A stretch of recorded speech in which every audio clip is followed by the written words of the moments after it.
સરસ. પેલી બાજુ બદામ હશે. દૂધ અને દૂધની બનાવટ.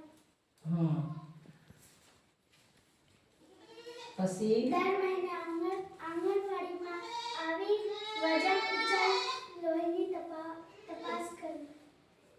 પીળા રંગનો ફળો ખાવા.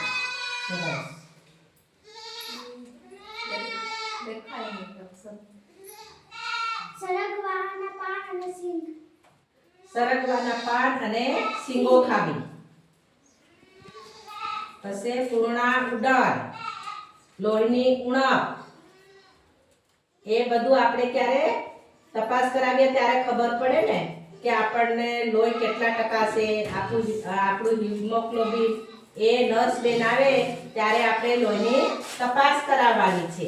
અને પછી આપણે લોહી ઓછું હોય તો લીલા શાકભાજી, ફળો એ બધું ખાવાના. પીળા રંગના ફળો છે, દૂધ છે, દૂધની બનાવટો છે એ ખાવાની છે છોકરીઓએ.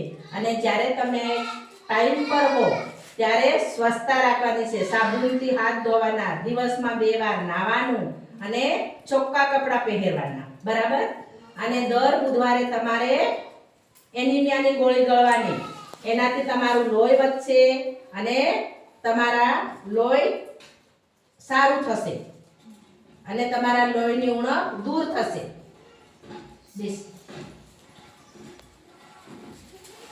આમાં બતાવશે.